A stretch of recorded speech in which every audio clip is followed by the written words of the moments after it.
ಏನ್ ಹೇಳ್ತಾ ಇದ್ಯಾ ಮಗಳೇ? ಇಷ್ಟೆಲ್ಲ ಆಯ್ತಾ? ಹೌದಪ್ಪ, ಇದೆಲ್ಲ ಆದಾಗಿಂದ ಏನ್ ಮಾಡ್ಬೇಕು ಏನ್ ಹೇಳ್ಬೇಕು ಅಂತ ಗೊತ್ತಾಗ್ತಾನೆ ಇಲ್ಲ. ಒದ್ದಾಡ್ತಾ ಇದ್ದೀನಿ.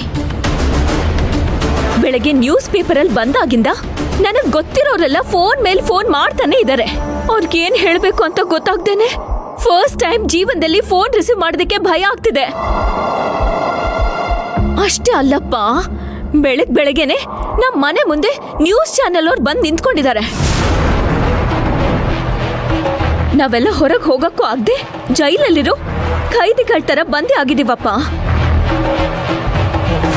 ಮಾವ ಮತ್ತೆ ಕಾವೇರಿ ಮಾತ್ರ ಏನೂ ಆಗೇ ಇಲ್ಲ ಅನ್ನೋ ಹಾಗೆ ಆರಾಮಾಗಿದ್ದಾರೆ. ಅಲ್ಲಪ್ಪ, ಇದನ್ನೆಲ್ಲ ನೋಡ್ತಾ ಇದ್ರೆ ನಮ್ಗೆ ಎಷ್ಟು ಕೋಪ ಬರ್ಬೋದು ನೀವೇ ಹೇಳಿ.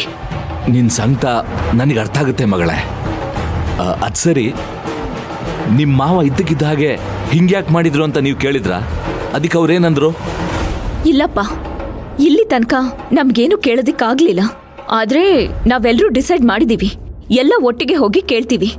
ನೀವು ಕೇಳದ್ ಕೇಳಿ ಅವ್ರೇನ್ ಹೇಳ್ತಾರ ನೋಡಿ, ಆಮೇಲೆ ಈ ವಿಷಯನ ನನಗೆ ತಿಳಿಸಿ. ನಾನಲ್ಲಿ ಬಂದು ಮಾತಾಡ್ತೀನಿ. ಹೊರಗಡೆ ನಮ್ಮ ಮನೆಗಳಿಗೆ, ನಮ್ಮ ಕಂಪನಿಗಳಿಗೆ ಆಗ್ತಾ ಇರೋ ಲಾಸ್ ಬಗ್ಗೆ ತಿಳಿಸಿ ಬುದ್ಧಿ ಹೇಳ್ತೀನಿ. ಅವ್ರು ಮಾಡಿರೋ ತಪ್ಪನ್ನ ಸರಿ ಮಾಡೋಕ್ಕೆ ಒಂದು ದಾರಿ ಹುಡುಕಿ ಆಮೇಲೆಲ್ಲ ಸರಿ ಮಾಡ್ತೀನಿ. ಅಷ್ಟು ಮಾಡಿ ಅಪ್ಪ ಸಾಕು. ಹೌದಪ್ಪ, ನೀವೆಷ್ಟೊತ್ತಿಗೆ ಬರ್ತಿದ್ದೀರಾ? ಸ್ವಲ್ಪ ಕೆಲಸ ಇದೆ, ಮುಗಿಸ್ಕೊಂಡು ಬೇಗ ಬರ್ತೀನಿ. ಸರಿಪ್ಪ, ಬೇಗ ಬನ್ನಿ. ಹುಷಾರ್ ಮಗಳೇ. ಏನೇ ಆದರೂ ವಿಷಯ ತಿಳಿಸು.